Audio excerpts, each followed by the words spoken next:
Hi అండి, అందరూ బాగున్నారా? ఇదిగోండి మా బాల్కనీ తోటలో నాకు దొండకాయలు బాగా వచ్చిందండి. ఇదిగో చూసారా, దొండకాయలు ఎంత మంచి దొండకాయలు చూసారా. ఇదిగోండి దొండకాయలు పూలు కూడా బాగా పూసిందండి. ఇదిగోండి ఇంకా వరుసగా దొండకాయలు, తర్వాత పూతలు, ఇదిగోండి పూత ఇలాగా వెళ్తుందండి.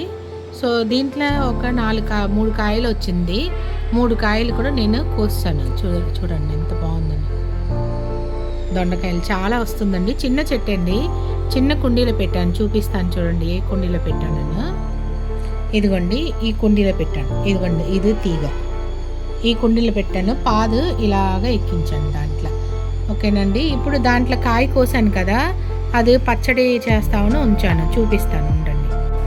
ఇదిగోండి ఈ 3 కాయలు ఆ దాంట్లో తీసానమాట. బాగుంది, ఫ్రెష్గా మార్నింగ్ కోసానండి. అంటే ఇది దీన్ని కోస్తావే అది బలం అందుకుంటుంది, లేదంటే ఇది పండిపోతుంది కోసాను. తర్వాత ఒక వంకాయ కూడా తోటలో వచ్చింది, అది బాల్కనీ దాంట్లో. దీన్ని 2 కలిపి చిన్న పచ్చడి చేస్తామని ఉంచానండి. దానికి 3 దొండకాయ తీసుకున్నాను, ఒక వంకాయ, చిన్న ఉల్లిపాయ, వెల్లుల్లిపాయ, పచ్చిమిరపకాయ, పండిన పచ్చిమిరపకాయ తీసుకున్నాను. ఇదిగోండి కొంచెం పల్లీలు, జస్ట్ కొంచెం అండి, ఇంత నువ్వులు, ఇంత శనగపప్పు, మినపప్పు, అదే శనగపప్పు లేదండి, కొంచెం ఒక 1/4 టీ స్పూన్ జీలకర్ర. ఓకేనండి, ఇదిగోండి పోపుకు తాళింపు వేయడానికి ఆవాలు, కొంచెం జీలకర్ర, కరివేపాకు, ఎండుమిరపకాయ, ఇంగువ. మళ్ళీ చెప్తానండి. ఇదిగోండి దొండకాయ, ఉల్లిపాయ, ఎల్లిపాయ, పండిన పచ్చిమిరపకాయ, ఒక వంకాయ, పల్లీలు ఇంత, నువ్వులు ఇంత, మినపప్పు ఇంత, జీలకర్ర ఇంత, కొంచెం ఆవాలు, జీలకర్ర, కరివేపాకు, ఎండుమిర్చి, ఇంగువ తాలింపుకు.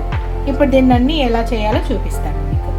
ఇదిగోండి ఇలా చిన్న చిన్న మొక్కలు కోసుకున్నాను కదా, ఆయిల్ పెట్టాను. ఆయిల్ ఇదన్నీ కూడా దీంట్లో వేసేస్తున్నానండి. అన్నీ వేసాను కదా, ఇది కొంచెం లైట్గా వేగనండి.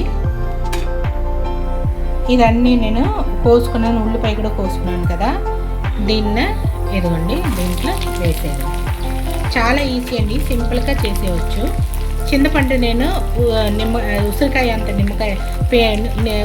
అంత చింతపండు తీసుకున్నానండి. ఇది కూడా వేసేస్తాను అంతే. ఇదన్నీ కొంచెం బాగా వేగిన తర్వాత మిక్సీలో కొట్టి మనం తాలింపు వేసుకోవాలి. చాలా సింపుల్గా అయిపోతుంది. మీ దగ్గర నువ్వులు లేదనుకోండి పర్వాలేదు, పల్లీలు ఉంటే పల్లీలు వేయండి. ఒకవేళ పల్లీలు కూడా లేదనుకోండి, శనగపప్పు, మినపప్పు కామన్గా మన దగ్గర ఉంటుంది, సో అదన వేసుకోవచ్చు. నేను నా దగ్గర ఉంది కాబట్టి వేసాను. ఆప్షన్, మినపప్పు, శనగపప్పు వేసుకోవచ్చు.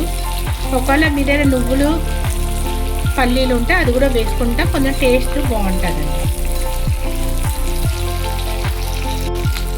ఇదిగోండి మనకు వంకాయ ఇలా నొక్కి చూస్తా మనకు ఉడికిపోవాలన్నమాట. ఉడికిపోయినండి మనం తీసేయడమే. పచ్చిమిరపకాయ మీకు ఎంత కారం కావాలో అంత వేసుకోవచ్చు, మీరు ఆప్షన్ మీది. మాకు కొంచెం ఇది సరిపోతుంది అనుకుని వేసాను, ఏమో తెలియదు, కారం ఉంటుందో ఏమో నాకు తెలియదు. మీకు కారం ఎక్కువ కావాలనే వేసుకోవచ్చు, మీకు తక్కువ కావాలన్నా తక్కువ వేసుకోవచ్చు. వంకాయ, దొండకాయ దీంట్లో వేగిపోతుందండి. వేగిన వెంటనే మనం చూస్తాం. ఇదిగోండి మనం వేపుతున్నాం కదా వంకాయ, చూసారా? ఇదిగోండి వంకాయ నొక్కుతా ఇలాగా అవుతుంది, చూసారా? సో ఇప్పుడు ఈ సమయంలో మనం ఏం చేయాలంటే దీన్ని ఆఫ్ చేసేది. ఇదిగోండి స్టవ్ నేను ఆఫ్ చేసేస్తాను. ఓకేనండి, ఇప్పుడు ఇది చల్లారిన తర్వాత మిక్సీ వేసుకుని తాలింపు ఎలా వేసుకోవాలో చూపిస్తాను. ఓకేనండి, చల్లారిపోయింది. దీన్ని ఇప్పుడు మిక్సీలో వేసుకుంటాము. మిక్సీలో వేస్తున్నాం కదా, మనం ఇప్పుడు మిక్సీ కొట్టే టైంకి ఇదిగోండి ఇంత షుగర్ వేయను, జస్ట్ 1/2 టీ స్పూన్ అంతే. కొంచెం షుగరు, ఇదిగోండి కొంచెం అంతే ఉప్పు వేసుకుని మనం మిక్సీ కొట్టుకుంటాం. ఇదిగోండి మన పచ్చడి అయిపోయింది కదా, తాలింపు వేస్తాము. స్టవ్ మీద మూకుడు పెట్టి ఆయిల్ వేసానండి. ఇప్పుడు ఇదన్నీ కూడా వేసేస్తాను.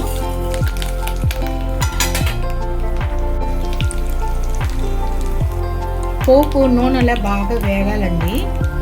ఎండుమిరపకాయని బాగా వేయాలి. ఇదో కొంచెం ఇంగువ వేస్తున్నాను. నేను ఇంగువ వాడతానండి. అంతే, స్టవ్ కట్టేయడమే. ఇప్పుడు దీన్ని తీసి దాంట్లో వేసేస్తానండి. ఇప్పుడు మనం దీంట్లో వేసేస్తాం. అంతే, పచ్చడి రెడీ అయిపోయిందండి. చాలా యమ్మీ యమ్మీ వంకాయ దొండకాయ పచ్చడి అండి. చాలా చాలా టేస్టీగా ఉంది. ఇప్పుడు దీన్ని అన్నంలో వేసుకుని తింటా.